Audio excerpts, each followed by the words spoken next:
자, 우리가 인생을 살아가면서 하나님을 신뢰한다, 내가 하나님을 믿는다, 내가 하나님을 완전히 그 나를 맡긴다, 이런 막 기도를 하고 얘기를 하거든요. 그럼 하나님을 신뢰하는 게 도대체 무엇인지, 성경이 말하는 하나님 신뢰가 뭔지에 대해서 우리가 한번 얘기를 한번 해보려고 합니다. 자, 시기는 요시야가요, 개혁을 이제 절정으로 이루어가고 있을 때였어요. 어느 정도까지 하냐면 6월절을 하는데요, 이 6월절을 정말 제대로 지킵니다. 성경에서는요, 요시야가 지킨 6월절을요, 신명기적 관점에서 어디서도 보지 못할 정도의 가장 온전한 6월절임을 이야기하고 있어요. 그가 지킨 6월절에 대해서 얘기하는 부분을 잠깐 읽어드리겠습니다. 역대하 35장 17절에서 18절입니다. 그곳에 있던 이스라엘 백성은 6월절을 지키고 연이어 무교절을 7일 동안 지켰습니다. 이게 완전 오리지널잖아요. 제대로예요. 예언자 사무엘이 살았던 때로부터 그때까지 그렇게 6월절을 지킨 적은 한 번도 없었습니다. 물론 솔로몬이 무교절을 지키고 등등등 있었지만, 히스기야도 지켰지만 이 정도까지는 없었다는 거예요. 이스라엘의 그 어떤 왕도 요시야가 제사장과 레위 사람과 온 유다와 이스라엘 무리와 예루살렘에 사는 사람들과 함께 지킨 6월절처럼 6월절 행사를 한 적은 한 번도 없었습니다. 열왕기서는요, 이 부분을 이렇게 이야기합니다. 열왕기하 23장 21절에서 25절입니다.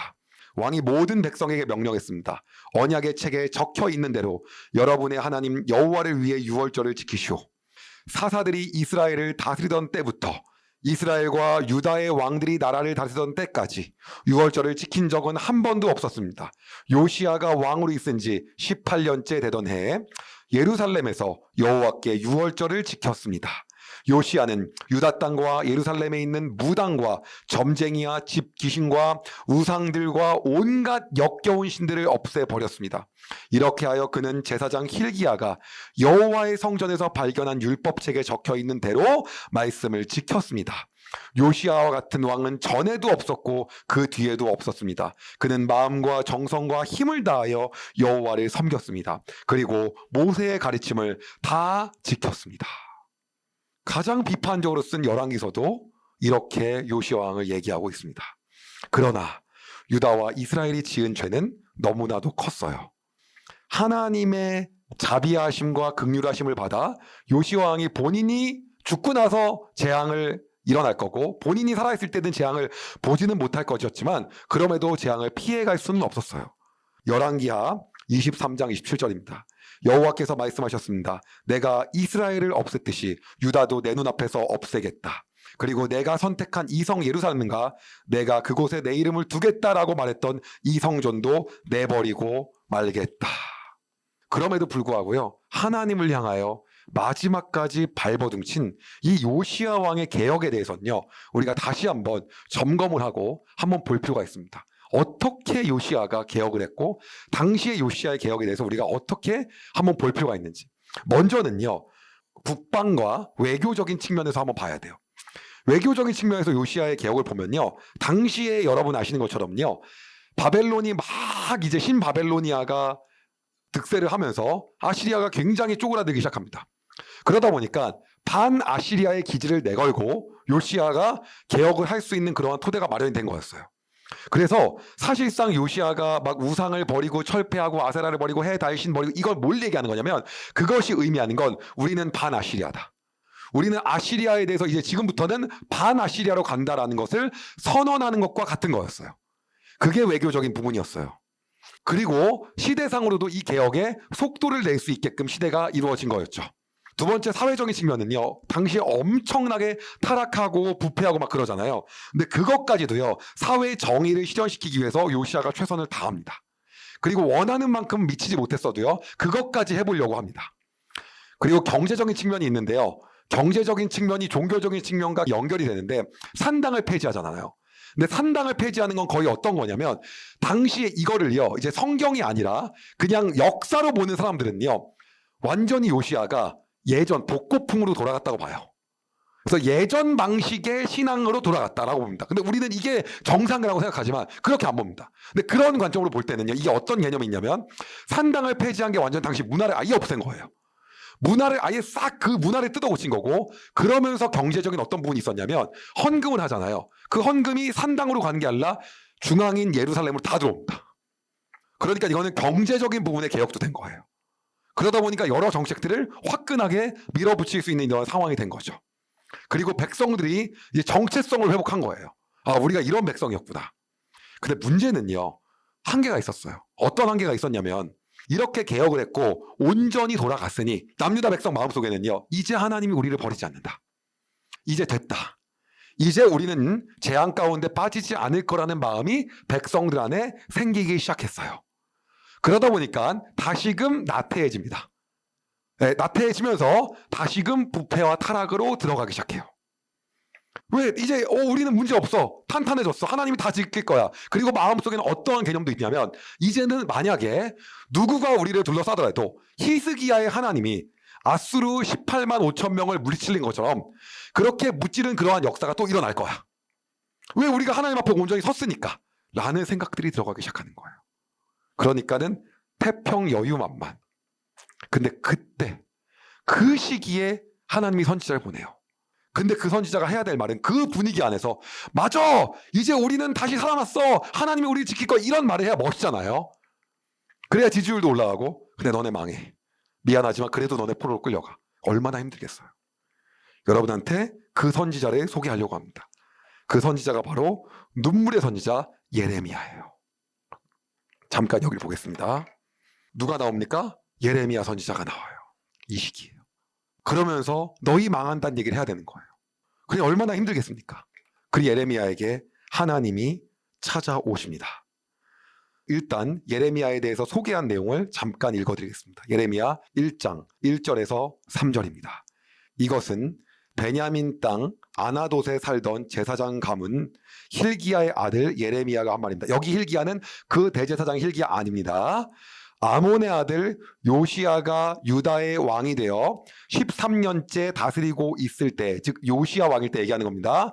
여호와께서 예레미야에게 말씀하셨습니다. 요시야의 아들 여호야김이 유다의 왕이 되어 다스리던 때에도 여호와께서 그에게 말씀하셨고, 그 후 요시야의 아들 시드기야가 유다의 왕이 되어 11년 동안 다스리고 있을 때에도 여호와께서 그에게 말씀하셨습니다. 그해 5째 달에 예루살렘 사람들이 포로로 잡혀갔습니다. 그해 5째 달은 여기서 여러분이 그렇게 알고 있는 남유다 멸망을 얘기하는 기원전 586년을 얘기합니다. 그래서 그때 약 한 8월 9월경을 얘기하는 거예요. 이때 하나님이 예레미야를 선택해서 예레미야에게 말씀하셨던 내용을 예레미야가 이야기합니다. 그 부분을 잠깐 듣겠습니다. 예레미야 1장 4절에서 10절입니다. 여호와께서 나 예레미야에게 말씀하셨다. 나는 너를 네 어미 뱃속에서 만들어지기 전부터 알았고 네가 태어나기 전에도 너를 거룩하게 구별하여 여러 나라에 보낼 예언자로 세웠다. 내가 대답하였다. 나 예레미야가 주 여호와여 보십시오. 저는 너무 어려서 말할 줄 모릅니다. 그러나 여호와께서 나에게 말씀하셨다. 너는 아이 같다고 말하지 마라. 내가 너를 누구에게 보내든지 너는 가고 내게 무슨 말을 명하든지 그대로 전하여라. 그들을 두려워하지 마라. 내가 너와 함께하여 너를 구해주겠다. 그런 뒤에 여호와께서 손을 뻗쳐 내 입에 대시고 말씀하셨다. 보아라, 이제 내 말을 내 입에 두겠다. 내가 오늘 너를 온 나라와 민족을 위해 세워 네가 그들을 뽑으며 허물며 멸망시키며 무너뜨리며 세우며 심게 하겠다. 예레미야가 활동하는 시기는요, 요시야가 개혁을 막 시작하면서요, 그리고 그러한 이제 우리가 될 수 있는 문화가 막 생기기 시작할 때였어요. 그러기에 이 시기의 멸망을 얘기하는 예레미야는요, 진짜 힘들 수밖에 없었던 거예요.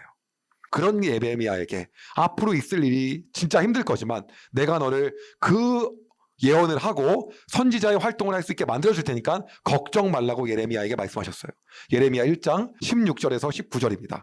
유다 사람들이 나를 저버리고 다른 신들에게 분향하며 자기 손으로 지은 우상을 섬기는 악한 짓을 했으므로 내가 그들을 심판하겠다. 그러므로 너는 허리띠를 조이고 일어나 내가 내게 명하는 모든 말을 그들에게 전하여라. 그들을 두려워하지 마라. 그들을 두려워하면 내가 너를 그들 앞에서 무서워 떨게 하겠다. 보아라, 오늘 내가 너를 굳건한 요새와 같은 성으로 쇠기둥으로 노성벽으로 만들겠다. 너는 유다의 왕들과 장관들과 제사장들과 이 땅의 백성들과 이 땅에 있는 그 누구와도 맞설 수 있을 것이다. 그들이 너와 맞서 싸우더라도 너를 이기지 못할 것이다. 이는 내가 너와 함께하여 너를 구할 것이기 때문이다. 나 여호와의 말이다. 하나님께서는 이러한 예레미야를 통해서 유다가 어떻게 망할 것인지, 그리고 왜 망할 것인지, 그리고 그동안 지은 죄가 무엇인지를 이야기하게 하신 겁니다. 이 무렵 국제 정세는 아주 급격하게 바뀌기 시작합니다. 신바벨로니아의 초대 왕인 나보폴라살은요, 거의 아시리아를 멸망 직전까지 이르게 합니다. 그런데 이 멸망 직전까지 이르게 했는데 아시리아가 거의 이제 멸망하기 직전이다 보니까요, 이집트에서 간을 보는 거예요. 당시 이집트의 파라오는 느고 2세였는데요. 느고가 어떻게 하냐면 이렇게 아시리아가 망하면 우리도 아시리아한테 정말 당했던 것처럼 바벨론이 대제국이 될 텐데, 바벨로니아가 대제국이 되면 우리가 또 힘들어지는 거 아닌가? 오히려 아시리아를 살려놔서 도와줘서 이 바벨론을 견제하게 하는 게 우리 입장에서 힘도 키우고 나을 것 같은데, 지금 바벨론하고 아시리아가 싸우는 사이에 우리가 국력을 키운 것처럼 이게 좋을 것 같아 라고 하는 생각을 합니다. 그리고 느고 2세가 성경에 바로 느고라고 하는데 바로가 파라오 얘기하는 거죠. 파라오 느고 2세는요, 그래서 이제 아시리아의 마지막 최후의 전투지로 도와주러 가요. 거기가 어디냐면 갈그미스예요. 그럼 갈그미스가 어디고 어디로 가려고 했는지를 잠깐 저랑 또 보도록 하겠습니다. 자, 여기 보시면요, 이집트에서 쭉 올라와서 이걸 지나서 여기 지나서 쫙 가서 갈그미스, 이 유프라테스 강인데까지 가는 거예요. 그러니까 여기가 거의 그 옛날에 이스라엘 끝이었잖아요. 그러니까 여기를 넘어서 여기까지 가는 겁니다. 그런데 어딜 통과해야 돼요? 네, 남유다 지역을 통과해야 되는 거예요. 남유다 지역을. 그런데 딱 요시아가 생각하는 거예요. 요시아는 여러분 어떤 겁니까? 반아시리아예요? 친아시리아예요? 반아시리아. 반아시리아 하면서 우상 철폐하고 다 한 거잖아요. 그런데 여기서 아시리아를 도와준대. 그러면 어떻게 생각합니까? 바로 그걸 막아야겠다. 그래서 예루살렘에서요, 어디로 가냐면요, 무기또로 가서요, 바로 느고한테요, 파라오 느고 2세한테 내가 막겠다, 너는 못 들어온다 라고 딱 배수의 진을 칩니다. 그리고 여기서 한판 뜨자라고 해요.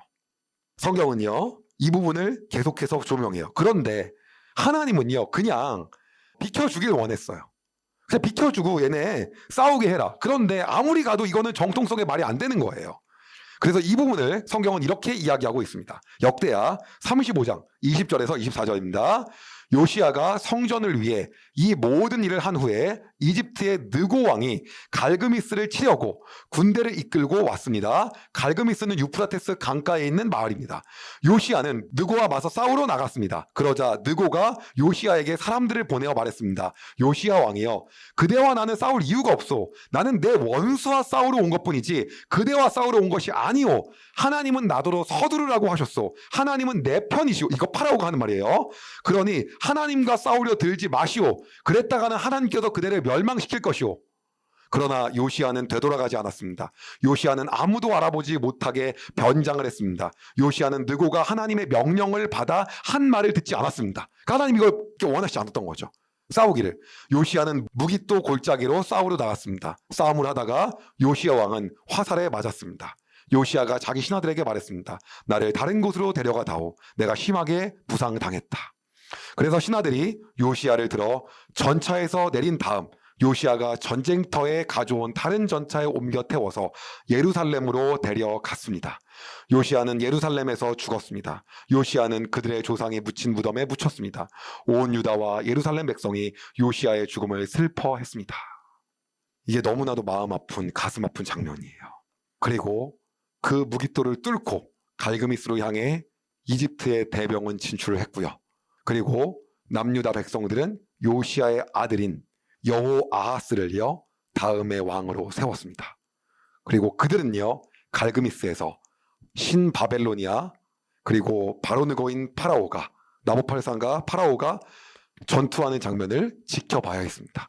이제 그 전쟁의 향방에 들어서 남유다가 어떻게 될 것인지 결정될 수 있을 가능성이 높았기 때문이에요. 말 그대로요 요시아 왕은요 남유다의 멸망을 그리고 재앙을 보지 않고 편안히 죽었습니다. 그러나 유다의 심판의 날은요 이제 점점 다가오게 된 거예요. 우리가 하나님을 신뢰한다라고 하는 말, 하나님을 내가 신뢰한다라고 이야기하고 기도하는데, 하나님을 신뢰하는 건 뭐냐면 나의 어떠한 정체성과 나의 기지와 반하는 것까지도 신뢰하는 거예요.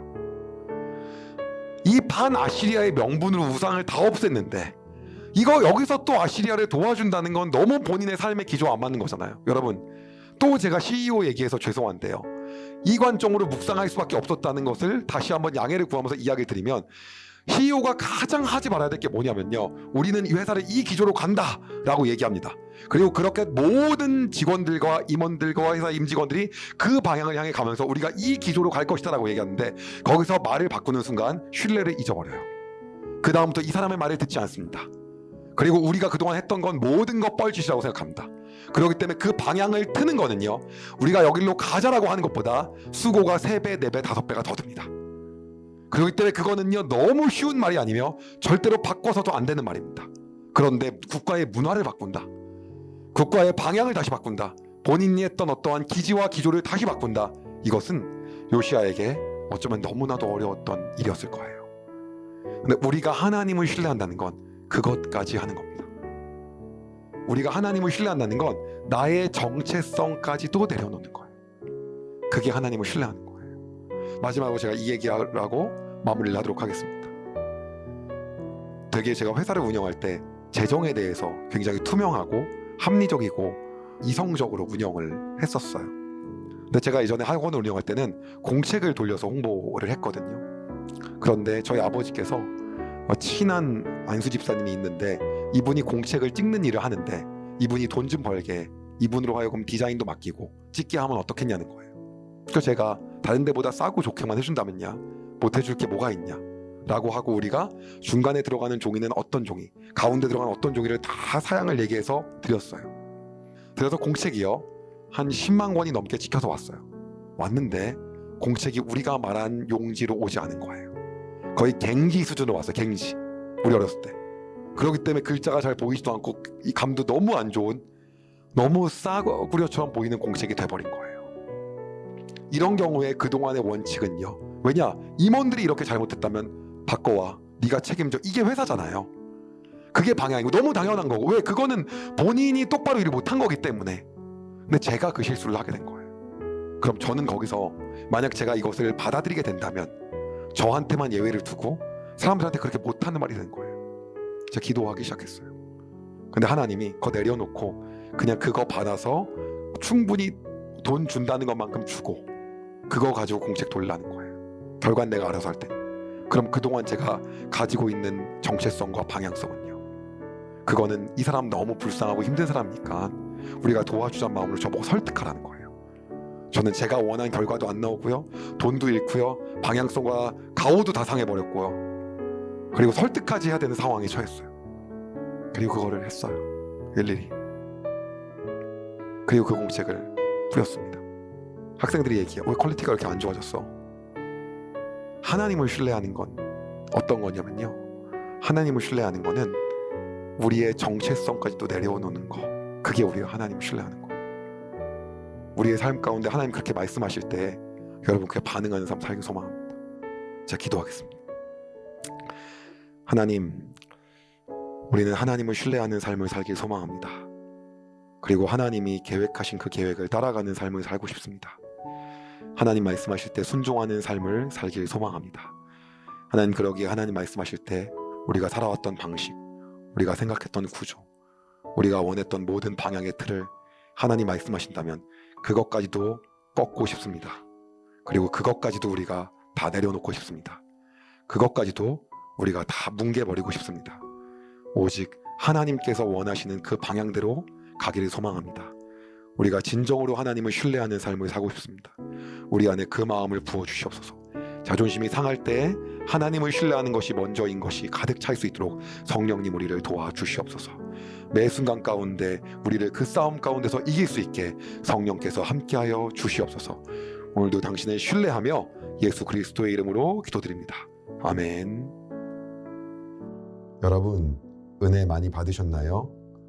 이 영상을 통해 더 많은 사람들에게 하나님의 은혜를 공유하길 원하신다면 여러분의 구독과 좋아요가 꼭 필요합니다. 오늘도 여러분의 삶에 하나님의 은혜가 가득하길 진심으로 소망합니다.